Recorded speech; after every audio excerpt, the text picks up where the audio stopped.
Lampe og batteristatus. Lampen på X40 vil blinke grønt, når enheden er tændt, men endnu ikke forbundet til dine høreapparater. Lampen blinker blåt, når forbindelsen er oprettet.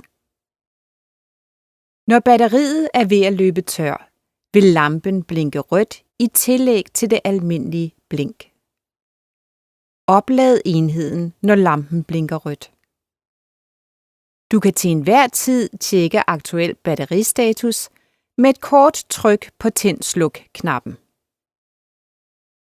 Lampen blinker 5 gange grønt for fuldt batteri, 4 gange grønt for 75% batteri, 3 gange grønt for 50% batteri og 3 gange rødt for 25% batteri.